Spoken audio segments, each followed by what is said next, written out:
नमस्कार दोस्तों, स्वागत है आपका हमारे YouTube चैनल जिसका नाम है म्यूज़िक वाले गुरी सर पर। और हमने शुरू की थी हमारे म्यूज़िक कॉम्पिटिशन्स एग्ज़ाम की तैयारी। UGC net, KVS, NVS, EMRS, Rajasthan first grade music teacher की भर्ती और हर तरह किसी भी तरह का म्यूज़िक टीचर का एग्ज़ाम हो उसकी प्रिपरेशन, और चाहे आपका कोई भी MA, BA किसी भी लेवल का वो म्यूज़िक का एग्ज़ाम हो, तो उस सब के लिए हमारा जो ये कंटेंट है बहुत ही यूज़फुल है। और जो हमारा टॉपिक चल रहा था वो था यूनिट 3 रस और सौंदर्य, अध्याय 4 चल रहा था। और हमारा जो आज का टॉपिक है वो है सौंदर्य, और आज हम सौंदर्य के बारे में डिटेल से स्टडी करेंगे। इससे जो भी इम्पोर्टेंट क्वेश्चंस बनते हैं वो इसके अंदर हम डिस्कस करने वाले हैं। सबसे पहले सौंदर्य का अर्थ। इंद्रिय सुख की चेतना। सौंदर्य शास्त्र मानव की कला, चेतना और तत्सम संबंधी आनंदानुभूति का विवेचन व विश्लेषण प्रस्तुत करता है। मनुष्य जीवन के अस्तित्व में आने के साथ ही मनुष्य के अंदर स्वतः ही कलात्मक अभिरुचियां प्रकट हुई, जिसे वह कलाकृतियों और मूर्तियों आदि के माध्यम से प्रकट करता है। देखिए, कलाकृतियों और मूर्तियों आदि के माध्यम। सौंदर्य का मतलब आप सीधा सीधा समझ सकते हैं कि सुंदरता से लिया जा रहा है। जो सुंदरता हमारे मन को भाती है, ठीक है, चाहे वो कलाकृतियाँ हैं, चाहे वो मूर्तियाँ हैं, चाहे वो कोई भी तरह है, जो हमें आनंदानुभूति करवाती है, मतलब जिससे हमें आनंद की अनुभूति होती है, वो सब सौंदर्य के अंतर्गत आती हैं। ठीक है, इसका व्यवस्थित ढंग से चिंतन अध्ययन ही सौंदर्य शास्त्र का विषय है। और इसका अगर व्यवस्थित ढंग से इसका हम स्टडी करें इसको, तो वो किसका सब्जेक्ट हो गया? सौंदर्य शास्त्र का। 18वीं शताब्दी में अलेक्जेंडर वार्मगार्टन ने सर्वप्रथम एस्थेटिक शब्द का प्रयोग किया था। अब यहाँ इंपॉर्टेंट बात, सबसे पहले जिसने वर्ड यूज़ किया एस्थेटिक, उसका नाम था अलेक्जेंडर वार्मगार्टन। ये याद रखिएगा, ये क्वेश्चन में पूछा जाता है।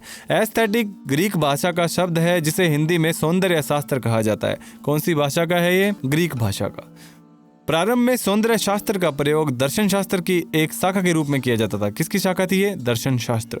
किंतु धीरे धीरे सौंदर्य शास्त्र को ललित कलाओं के संदर्भ में रखकर इसका अध्ययन किया जाने लगा, और फिर किसका टॉपिक बन गया? ललित कलाओं का टॉपिक बन गया। हीगल ने अपने ग्रंथ the philosophy of fine arts में कहा है कि यह एक ऐसा विषय है जिसके अंतर्गत सौंदर्य का संपूर्ण क्षेत्र आता है। दूसरे शब्दों में कह सकते हैं कि ललित कला कला का ही एक क्षेत्र है। अब जो है भारतीय दार्शनिक हुए हैं हमारे, उनके अनुसार सौंदर्य क्या है?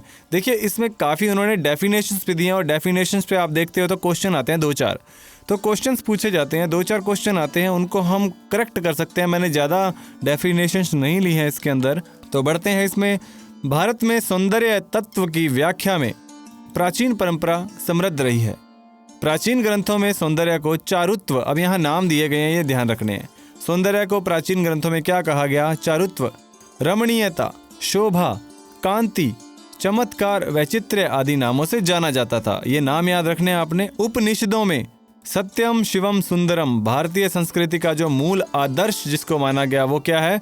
सत्यम शिवम सुंदरम की अभिव्यक्ति सौंदर्य के लिए की गई है। यद्यपि सौंदर्य का अर्थ पाश्चात्य एस्थेटिक के निकट है, तथापि पूर्णतः उसके समान अर्थ भारतीय दर्शन में नहीं मिलता।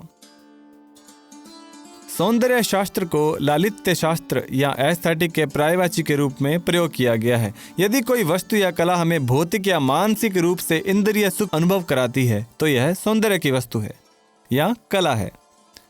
इस प्रकार किसी कला के दर्शन या श्रवण से हमें आनंद मिलता है तो यह सुख का अनुभव ही सौंदर्य अनुभूति है। भारतीय शास्त्रज्ञों के अनुसार सौंदर्य के 3 पक्ष कलाकार, कलाकृति एवं कला रसिक हैं। अब देखिए, यहाँ पूछा जा सकता है कि 3 तत्व कौन से हैं, 3 पक्ष कौन से हैं? किसके? सौंदर्य के। कलाकार, कलाकृति एवं कला रसिक है। ये याद रखना है आपने। कलाकार व कला रसिक के सौंदर्य बोध का स्तर एक होना आवश्यक है। कलाकार और कला रसिक के सौंदर्य बोध का स्तर, यानी दोनों के सौंदर्य बोध जो है उसका स्तर है, उसका लेवल जो है एक जैसा होना जरूरी है। अब पढ़ेंगे हम सौंदर्य के प्रकारों के बारे में।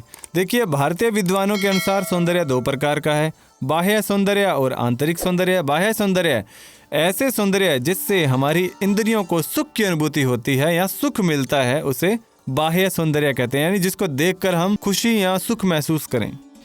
और आंतरिक सौंदर्य ऐसे सौंदर्य जिसका अनुभव अंतरात्मा से होता है, उसे आंतरिक सौंदर्य कहते हैं। हम कहते हैं अंदर से खुश हूँ मैं, अंदर से जो आनंदित हो रहे होते हैं वो आंतरिक सौंदर्य है। अब भारतीय विचारकों के अनुसार व्यक्त किए गए विचार देखिए कौन कौन से हैं। भारतीय साहित्य के प्राचीनतम ग्रंथ ऋग्वेद के अंतर्गत सौंदर्य को श्री नाम से संबोधित किया गया है। देखिए इंपॉर्टेंट लाइंस आपके लिए पिक की हैं मैंने। जो ऋग्वेद के अंदर सौंदर्य को क्या बोला गया है? श्री। इसके स्वरूप को समझना ही सौंदर्य को समझना है। फिर है कालिदास के अनुसार, देखो ये उन्होंने ये बात कही है, कुमार संभव में भी कहा गया है कि सच्चा सौंदर्य पापव्रति की ओर नहीं जाता, न ही दूसरों को जाने देता है, मनुष्य में सात्विकता उत्पन्न करता है। ये बात किसने कही है? कुमार संभव में किसने कही? कालिदास ने। संस्कृत के पहले आचार्य कौन थे? पंडित राज जगन्नाथ, जिन्होंने रमणीयता को ही सौंदर्य माना है। देखिए संस्कृत के जो पहले आचार्य का नाम याद हो जाएगा हमें इससे, क्या? पंडित राज जगन्नाथ थे। उन्होंने किससे सौंदर्य कहा है? रमणीयता को। और एक हुए हमारे कवि माघ। कवि माघ ने सौंदर्य के संबंध में नवीन और प्रभावशाली धारणा व्यक्त की है। उनकी दृष्टि में सौंदर्य वह है जो क्षण क्षण में नवीनता प्राप्त करे। तो देखिए कवि माघ, कालिदास, पंडित राज जगन्नाथ और हमारे जो ऋग्वेद में क्या नाम लिया गया है उसके अनुसार आपको मैंने कुछ डेफिनेशंस दी हैं और इनमें से एग्जाम में ज़्यादातर देखने को मिल जाती हैं। इस प्रकार भारतीय मतों से स्पष्ट होता है कि सौंदर्य शास्त्र से हम कला द्वारा अभिव्यक्त आनंद का अध्ययन करते हैं, यानी इंद्रिय और आत्मिक दोनों का अध्ययन करते हैं। फिर आता है पाश्चात्य दार्शनिकों के अनुसार सौंदर्य।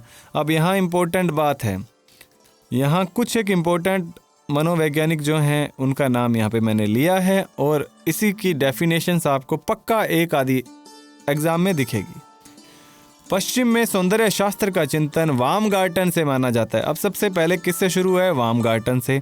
इससे पूर्व यह पश्चिम दर्शन के अंतर्गत ही एक शास्त्र के रूप में कला संबंधी मूल्यांकन में सहायक रहा। इससे पहले क्या था? ये कला संबंधी मूल्यांकन में हेल्प करता था। और 18वीं शताब्दी में अलेक्जेंडर वामगार्टन आए, ठीक है। इन्होंने सर्वप्रथम एस्थेटिक शब्द का प्रयोग किया तथा कालांतर में उसने एस्थेटिक के स्थान पर साइंस ऑफ ब्यूटी का प्रयोग किया। सबसे पहले उन्होंने किसका यूज़ किया? एस्थेटिक्स का। उसके बाद साइंस ऑफ ब्यूटी का यूज़ किया। फिर सौंदर्य शब्द का अंग्रेजी शब्द में पर्याय ब्यूटी है। ब्यूटी का अर्थ रसिक का भाव है। रसिकता श्रृंगारिक पुरुष का गुण है। संसार के सौंदर्य के विभिन्न रूपों में अलग दृष्टिकोण है और किसी भी वस्तु के सौंदर्य के लिए प्रत्येक व्यक्ति का अपना निजी दृष्टिकोण होता है। कुछ का सौंदर्य के प्रति आदर्शवादी दृष्टिकोण होता है। ये सिंपल समझने के लिए बात थी। अब यहाँ पर बात यह थी कि ब्यूटी कहते हैं, यानी ब्यूटी का मतलब है रसिक का भाव। फिर आगे आता है वात्स्यायन द्वारा निर्दिष्ट 64 कलाओं का सामान्य ज्ञान। वात्स्यायन या मल्लंग वात्स्यायन प्राचीन भारतीय दार्शनिक थे, जिनका समय गुप्त वंश के समय यानी कि 6ठी शताब्दी से 7वीं शताब्दी माना जाता है। उन्होंने काम सूत्र और न्याय सूत्र भाष्य आदि ग्रंथों की रचना की। काम सूत्र और न्याय सूत्र की रचना किसने की? वात्स्यायन ने की। महर्षि वात्स्यायन ने काम सूत्र में न केवल दाम्पत्य जीवन का वर्णन किया अपितु कला, शिल्प कला और साहित्य का भी संपादन किया। देखिए काम सूत्र जो है सिर्फ काम के लिए नहीं जाना जाता, उसमें कला, शिल्प कला और साहित्य का भी संपादन है। ऐसा भी कहा जाता है कि अर्थ के क्षेत्र में जो स्थान कौटिल्य का है, काम के क्षेत्र में वह स्थान महर्षि वात्स्यायन का है। ठीक है, अर्थ के क्षेत्र में जो स्थान कौटिल्य का है, और यानी कि कौटिल्य अर्थशास्त्री थे और वात्स्यायन जो है काम शास्त्र इन्होंने लिखा है, यानी कि काम सूत्र। फिर काम सूत्र के रचयिता वात्स्यायन के बारे में हम थोड़ा सा पढ़ते हैं। भारतीय साहित्य में कलाओं की भिन्न भिन्न गणना की गई है। वात्स्यायन द्वारा रचित काम सूत्र में 64 कलाओं का वर्णन किया गया है। इसके अतिरिक्त प्रबंध कोश और शुक्र नीति में भी 64 कलाओं का ही वर्णन किया गया है। अब ये ध्यान रखिएगा, प्रबंध कोश, शुक्र नीति और काम सूत्र में 64 कलाओं का वर्णन किया गया है। ललित विस्तार में कलाओं की संख्या 86 एवं शैव तंत्रों में 64 कलाओं का उल्लेख है। ये इंपॉर्टेंट बात है यहाँ पे। दंडी के अनुसार काव्य दर्श में कला को कामार्थ संश्रया कहा गया है, अर्थात काम और अर्थ कला पर आश्रय पाते हैं। वात्स्यायन ने जिन 64 कलाओं की नामावली काम सूत्र में प्रस्तुत की, उन सभी कलाओं के नाम यजुर्वेद में तीसरे अध्याय में मिलते हैं। कहाँ मिलते हैं? यजुर्वेद के तीसरे अध्याय में। इस अध्याय में कुल 22 मंत्र हैं। कितने मंत्र? 22। चौथे मंत्र से लेकर 22वें मंत्र तक कहीं कलाओं का और कलाकारों का उल्लेख किया गया है। कहाँ से कहाँ तक? चौथे से 22वें तक। अब देखिए, ललित कलाओं के अंतर्गत मुख्य रूप से 64 कलाएं मानी गई हैं, जिनके नाम निम्नलिखित हैं। गीत, वाद्य, नृत्य, नाट्य। इनको याद कर लीजिएगा। इनमें से आपसे ऐसा क्वेश्चन पूछा जाता है कि 64 कलाओं में से एक नहीं है, ऐसा क्वेश्चन आता है, तो इनके नाम आपको जरूर पढ़ने पड़ेंगे। गीत, वाद्य, नृत्य, नाट्य, आलेख्य यानी कि चित्रकारी, इसको मैंने अच्छे से डिस्क्राइब कर रखा है।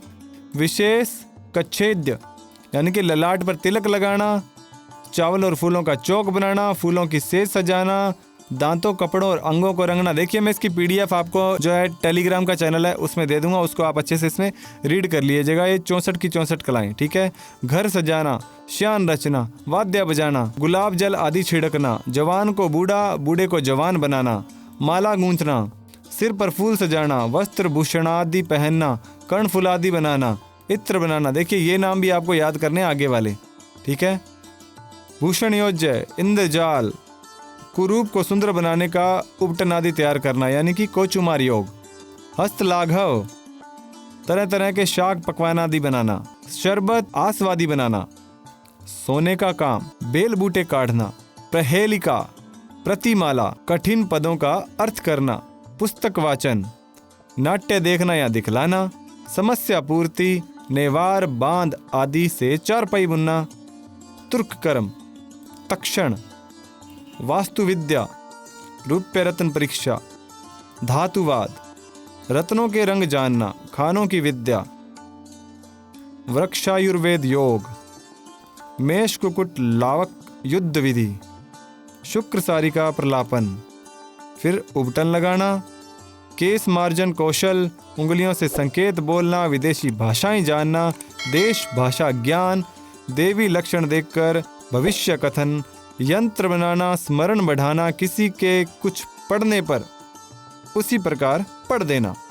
मन में काव्य कर सुनाते जाना, क्रिया का भाव बदल देना, तैयारी करना,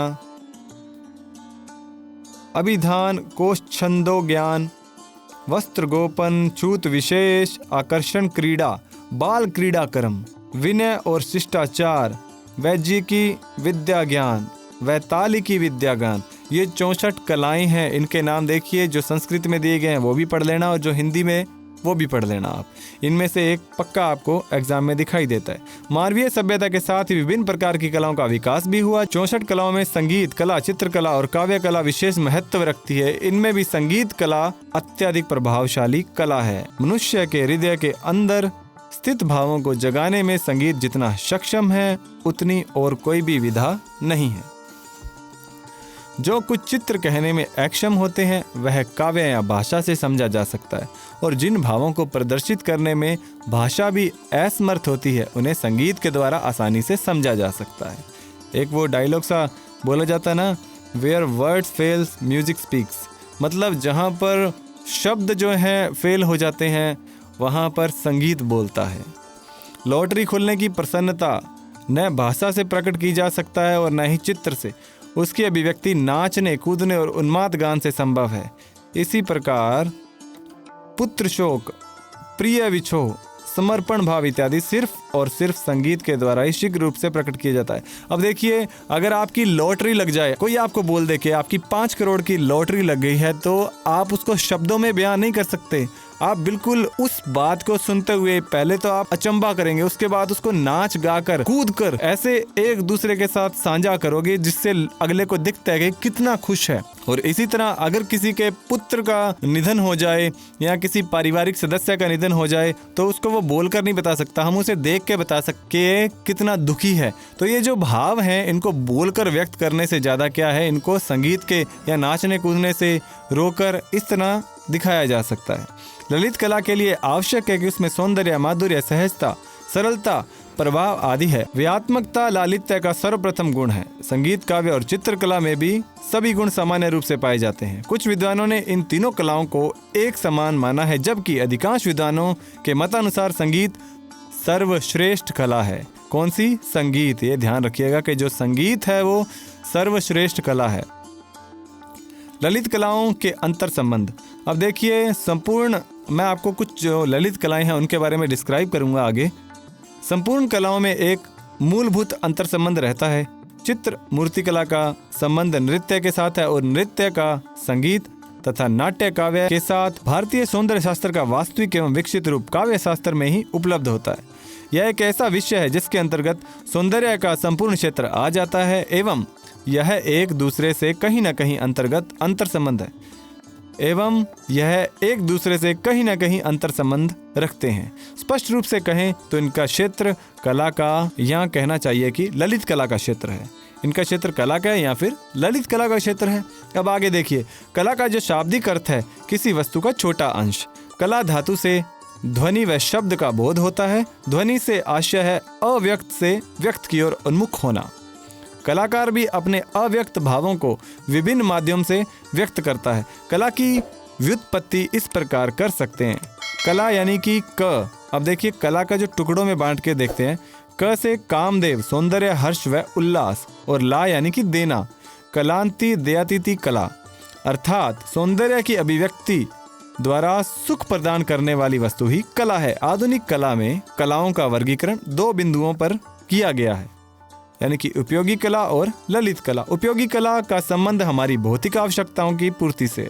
उपयोगी कला मानव समाज के लिए उपयोगी होती है। ललित कलाओं का संबंध हमारी मानसिक आवश्यकताओं की पूर्ति, सौंदर्य बोध और आध्यात्मिक चेतना से है, जिसमें संपूर्ण सौंदर्य शास्त्र निहित है। इसके अंतर्गत कलाकार व दर्शक दोनों को कला की गहराई तक पहुंचकर कला की बारीकियों को सिद्ध करते हैं, जिसमें प्रधान रूप कला का सौंदर्य होता है।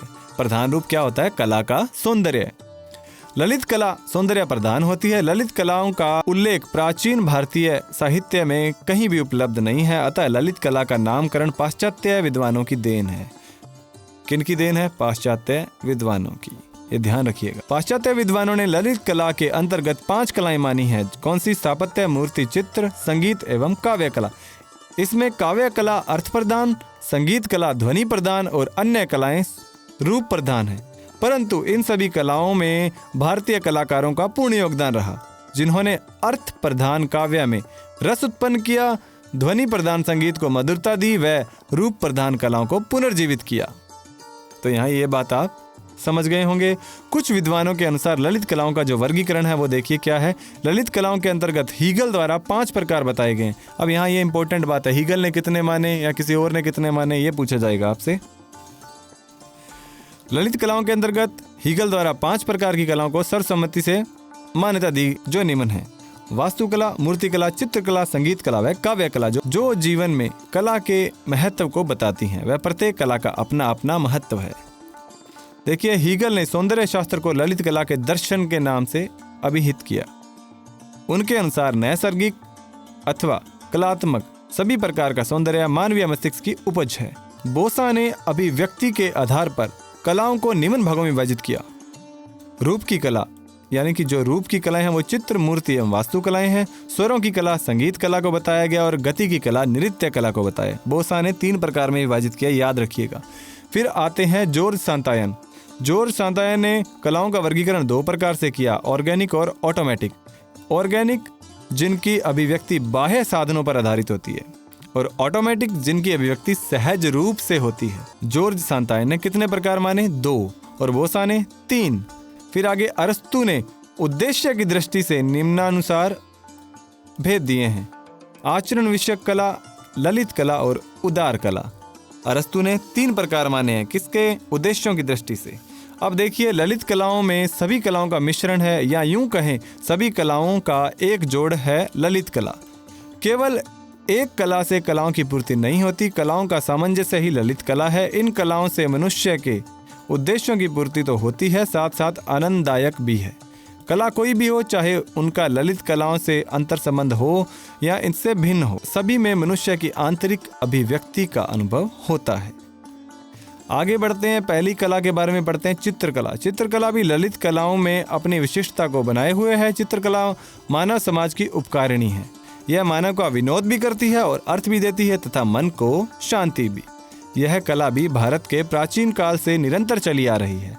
मोहनजोदड़ो आदि स्थानों से प्राप्त मुद्राओं पर अनेक प्रकार के चित्र अंकित हैं, जिससे स्पष्ट है कि कला भारत में निरंतर चलती रही है तथा आलोच्य काल में भी कला सजीव थी, जिससे तत्कालीन चित्रकला अनुरागियों को ज्ञान प्राप्त होता है। निम्न पंक्तियां तत्कालवर्ती चित्रकला को प्रकट करती हैं। देखिए, ये पंक्तियों को आप पढ़िए। उपरोक्त श्लोक से स्पष्ट हो जाता है कि तात्कालीन समाज में चित्रकला का प्रचलन था। प्रियों व ईश्वर के सुंदर चित्र अंकित किए जाते थे तथा समर्पित भी करने की प्रथा थी। प्राचीन काल से ही चित्रकला का भविष्य उज्जवल था। चित्रों में सामाजिक चित्रण का बाहुल्य था। समाज के विकास में चित्रों की महत्वपूर्ण भूमिका थी। ठीक है, ये थी चित्रकला। अब आती है मूर्तिकला। विश्व में मूर्ति का प्रतीक जितना शक्तिशाली रहा है, उतना कोई प्रतीक नहीं। इसके उदाहरण भारतीय परंपरा में देखने को मिलते हैं।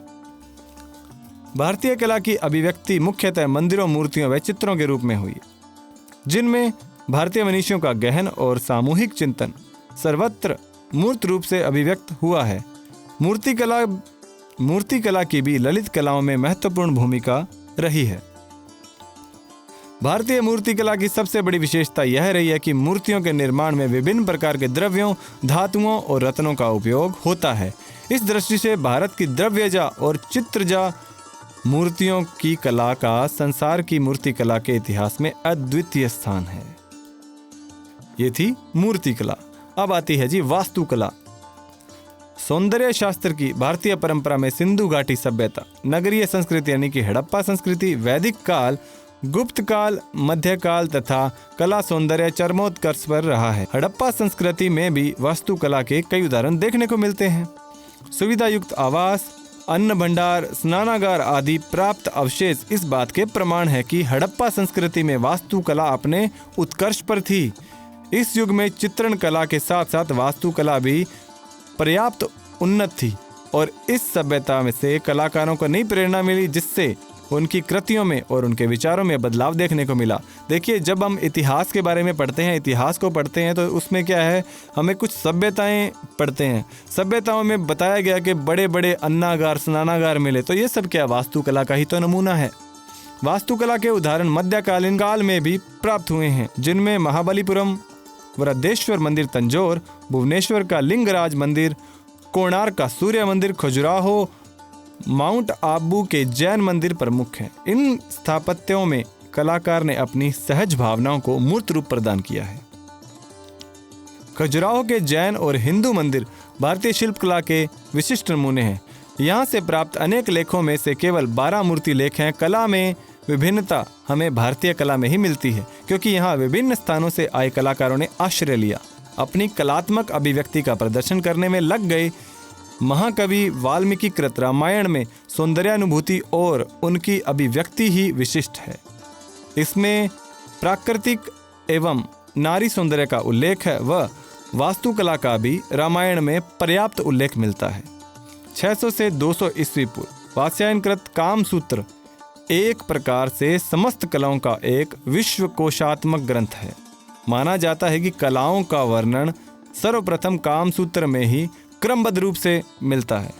इसमें कलाओं की संख्या 64 मानी गई है, जिसमें आधुनिक युग में 5 ललित कलाओं में से काव्य, संगीत, गीत, वाद्य, नृत्य, आलेख्य अर्थात चित्र और वास्तु का उल्लेख है। वास्तुकला के उदाहरण हमें 6ठी शताब्दी ईस्वी पूर्व जैन एवं बौद्ध सौंदर्य दर्शन से भी प्राप्त होते हैं।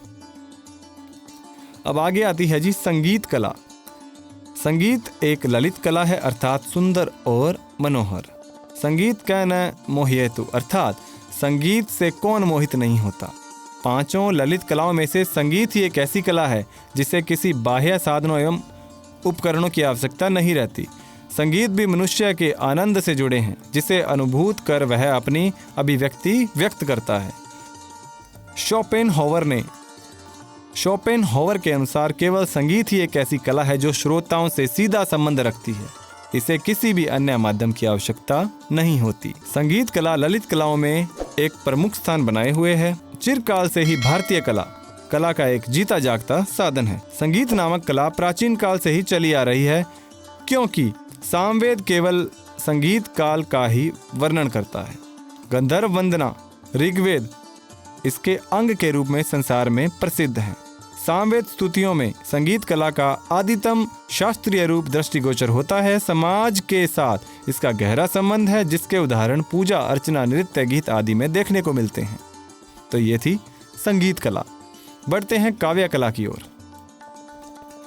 शब्द सूक्ष्म है, वह भावों की अभिव्यक्ति करते हैं, इसलिए काव्य कला सभी से श्रेष्ठ एवं उत्तम मानी गई है। किसी गुण या कौशल के द्वारा जब किसी भी वस्तु में विशिष्ट उपयोगिता और सौंदर्य आ जाता है तो वह वस्तु कलात्मक बन जाती है। राजा भर्तृहरि ने तो काव्य और संगीत कला से विहीन मनुष्य को पूंछ और सींगों से रहित पशु की संज्ञा दी है। यानी कि जो मनुष्य काव्य और संगीत कला से विहीन है वो बिना पूंछ और सींगों के जैसे पशु दिखाई देता है, उसके जैसा है। कवियों ने संस्कृत में गेय काव्य के अत्यंत मधुर ग्रंथों की रचना की। जयदेव कृत गीत गोविंद गेय काव्य ग्रंथों में अतुल्य है। इसके अतिरिक्त बहुत से वीर काव्य नाट्य बीसी काल में रचे गए। वेद पुराणों में भी कला उन्नत थी। रामायण में भी हमें समस्त ललित कलाओं का स्पष्ट उल्लेख मिलता है। अयोध्या, किष्किंधा तथा लंका आदि नगरियों के प्रसंग से स्थापत्य, मूर्ति और चित्र कलाओं का और राजभैव के प्रसंगों में संगीत नृत्य का अनेक प्रकार से वर्णन किया गया है। राजस्थान की स्थापत्य कला का किलों, महलों और मंदिरों में प्रादुर्भाव हुआ, जो आज भी बेजोड़ है। आप देख सकते हैं कि राजस्थान में जो किले बने हुए हैं वो आज भी उसी रूप में खड़े हुए हैं। इसी तरह चित्रकला के भी विभिन्न राजघरानों की अलग अलग शैलियाँ आज भी प्रसिद्ध हैं। राजपूत शासकों ने चित्रकारों को बहुत प्रोत्साहन दिया। जब औरंगजेब ने उन्हें दरबार से निकाल दिया तो इन्होंने राजघरानों की शरण में ही अपनी कला को विकसित किया। राजस्थान की चित्रकला में प्रेम रस का काफ़ी चित्रण हुआ है। देवी देवताओं के लिए चित्र, राग रागिनियों के चित्र, प्रेम श्रृंगार रस के बने चित्र सैकड़ों वर्षों से आज भी नष्ट नहीं हुए हैं। तो ये थी हमारी ललित कलाएं। तो उम्मीद करता हूँ आपको क्लास पसंद आई होगी। क्लास अच्छी लगे तो वीडियो को लाइक कर दीजिए और इसको ज़्यादा से ज़्यादा शेयर कर दीजिए अपने दोस्तों के साथ में। चैनल को ज़रूर सब्सक्राइब कीजिएगा। और अगर आपको इसकी PDF चाहिए तो हमारा जो टेलीग्राम चैनल है उसका लिंक डिस्क्रिप्शन में दे रखा है, उस पर जाइए, टेलीग्राम को फॉलो कीजिए, टेलीग्राम पर हमें सब्सक्राइब कर लीजिए। उस पर हम आपको नई नई भर्तियों के बारे में और साथ ही साथ कुछ ना कुछ कंपटीशन से रिगार्डिंग जानकारी वहाँ पर देते रहते हैं। तो मिलते हैं नई वीडियो में नए टॉपिक के साथ में। तब तक के लिए पढ़ते रहिए, बढ़ते रहिए। जय हिंद, जय भारत।